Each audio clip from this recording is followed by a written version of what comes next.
আজকে এদেশের এক ক্ষণজন্মা মহিষী নারী দেশনেত্রী বেগম খালেদা জিয়ার জন্মবার্ষিকী বা জন্মদিন উপলক্ষে এটি গত পরশুদিন পালিত হয়েছে। সেটা উপলক্ষে আজকে জিয়া পরিষদ এই দোয়া মাহফিলের আয়োজন করেছে।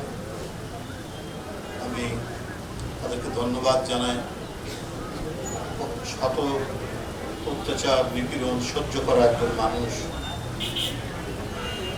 কত ধরনের তাকে নিপীড়ন করে অসুস্থ বানিয়ে দুরারোগ্য ব্যাধিতে আক্রান্ত করিয়ে তারা ক্ষান্ত হয়নি, বরং এর উপরেও তারা দিয়েছে মামলা, সাজা এবং কারা নির্যাতন। আর এই নির্যাতনেই দেশনেত্রী বেগম খালেদা জিয়া এতটাই অসুস্থ, তিনি আজ আমাদের পাশে, আমরা তাকে দেখতে পাচ্ছি, আমরা কাছাকাছি দেখতে পাচ্ছি, কিন্তু প্রতি মুহূর্তে প্রতি সময়ে আমরা তাকে অনুভব করি, তার নেতৃত্ব অনুভব, তার প্রেরণা অনুভব। একজন মানুষ কি তীব্র যন্ত্রণা সহ্য করেও তার নীতি, আদর্শ এবং দেশপ্রেম থেকে বিচ্যুত হননি। তার নামই তো বেগম খালেদা জিয়া। তিনি আপোষ করতে পারতেন, শেখ হাসিনাকে ছাড় দিতে পারতেন, দিলে কি হতো? দিলে দেশের প্রতি বিশ্বাসঘাতকতা হতো, জনগণের প্রতি বিশ্বাসঘাতকতা হতো। দেখুন, মানুষের যে মানব চরিত্র, এত যে নিপীড়ন, এত যে অত্যাচার, তারপরেও কিন্তু কোনোদিন কারোর সম্পর্কে, যারা তাকে অত্যাচার করেছে তাদের ব্যাপারেও কিন্তু একটাও কটু কথা বলেন, not a single word she uttered. একটা কটু কথা দেখেন আপনি দেখতে পাবেন। অত্যন্ত নীরবে নিভৃতে সব সহ্য করে যারা শত্রুতা করেছে, যারা তাকে শেষ করে দিতে চেয়েছে, তাদের ব্যাপারেও কোনো কটু কথা।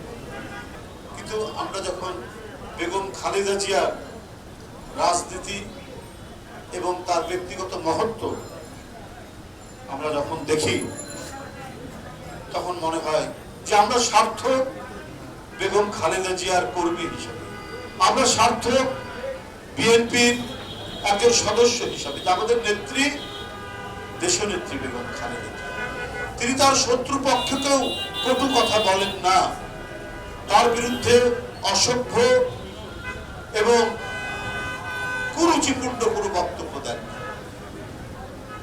এটা হচ্ছে এক মহৎ গুণ।